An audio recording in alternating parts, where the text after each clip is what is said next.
കർത്താവെ, എല്ലാ യാത്രകൾ എല്ലാം മനുഷ്യൻ ആരംഭിക്കുന്ന ദിവസമാണ്. ഇപ്പോൾ ജീവിതത്തിന് വല്ലാത്ത തിരക്ക് കയറിയിട്ടുണ്ട്. എല്ലാവർക്കും വിദ്യാഭ്യാസ കാര്യങ്ങൾക്കാണ് തിരക്ക്.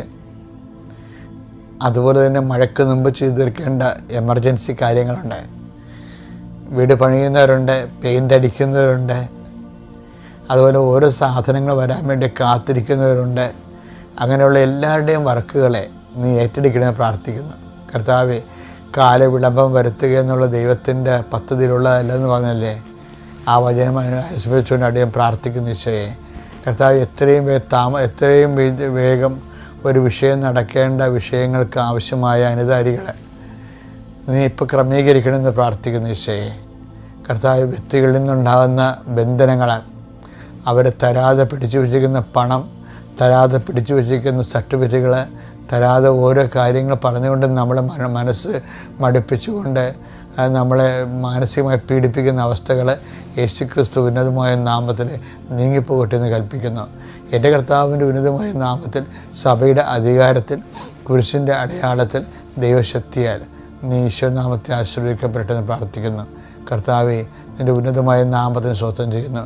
കർത്താവെ, നിൻ്റെ വിശുദ്ധ പൗരോഹിത്യത്തെ മഹത്വപ്പെടുത്തണമേ. കർത്താവെ, സഭയിലുള്ള സാന്നിധ്യം പ്രകടമാക്കണമേ. നിൻ്റെ യാത്രയിൽ, ഇന്നത്തെ യാത്രയിൽ നിൻ്റെ വലത്തും ഇടത്തും, വീട്ടിലും വഴിയിലും, ജലത്തിലും കരയിലും, മുകളിലും ഹൃദയത്തിലും കർത്താവിൻ്റെ സാന്നിധ്യവും സഹവാസവും സംരക്ഷണം ഉണ്ടാവശ്യം പ്രാർത്ഥിക്കുന്നു. കാലാവസ്ഥകൾ പ്രതികൂലമായി വരുന്നുകൊണ്ടിരിക്കുന്ന അവസ്ഥകളിൽ നിൻ്റെ സ്ഥാവര ജംഗമ വസ്തുക്കൾ, നിൻ്റെ ജീവിതത്തിൻ്റെ പ്രതികൂലമായ കാലാവസ്ഥയിൽ കുടുങ്ങിക്കിടക്കുന്ന ജീവിതാവസ്ഥകൾ, അങ്ങനെയെല്ലാം കർത്താവ് ഏറ്റെടുക്കുകയും നിൻ്റെ ജീവിതം സമാധാനപൂർണ്ണമാക്കുകയും ചെയ്യട്ടെന്ന് പ്രാർത്ഥിക്കുന്നു. എൻ്റെ കർത്താവിൻ്റെ ഉന്നതമായ നാമത്തിൽ, സഭയുടെ അധികാരത്തിൽ നിൻ്റെ തൊഴിലിനെ ഈശോ ആസ്വദിക്കട്ടെ. എൻ്റെ കർത്താവിൻ്റെ ഉന്നതമായ നാമത്തിൽ, സഭയുടെ അധികാരത്തിൽ നിൻ്റെ ഉദ്യമങ്ങൾ കർത്താവ് ആസ്വദിക്കട്ടെ. എൻ്റെ കർത്താവിൻ്റെ ഉന്നതമായ നാമത്തിൽ, സഭയുടെ അധികാരത്തിൽ നിൻ്റെ യാത്രകളെ കർത്താവ് ആസ്വദിക്കട്ടെ. എൻ്റെ കർത്താവിൻ്റെ ഉന്നതമായ നാമത്തിൽ, സഭയുടെ അധികാരത്തിൽ നിൻ്റെ ലക്ഷ്യങ്ങൾ കർത്താവ് ആസ്വദിക്കട്ടെ. നിൻ്റെ യാത്ര, നിൻ്റെ മക്കളെക്കുറിച്ചുള്ള ആവലാതികൾ, മക്കൾക്ക് വേണ്ടിയുള്ള നിൻ്റെ ഒരുമ്പിട്ടിറങ്ങുന്ന അവസ്ഥകൾ, അതിൽ നിന്നുണ്ടാകുന്ന എല്ലാ തടസ്സങ്ങളും മാറുകയും നിൻ്റെ എല്ലാ ഉദ്യമങ്ങളും കർത്താവ് ശുഭമാക്കുകയും ചെയ്യട്ടെ. നിത്യം പിതാവും പുത്രനും പരിശുദ്ധാത്മാവും ആമേൻ.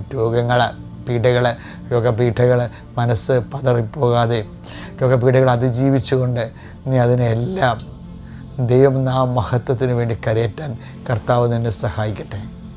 പിതാവിൻ്റെയും പുത്രൻ്റെയും പരിശുദ്ധാത്മാവിൻ്റെയും നാമത്തിൽ ആമേൻ.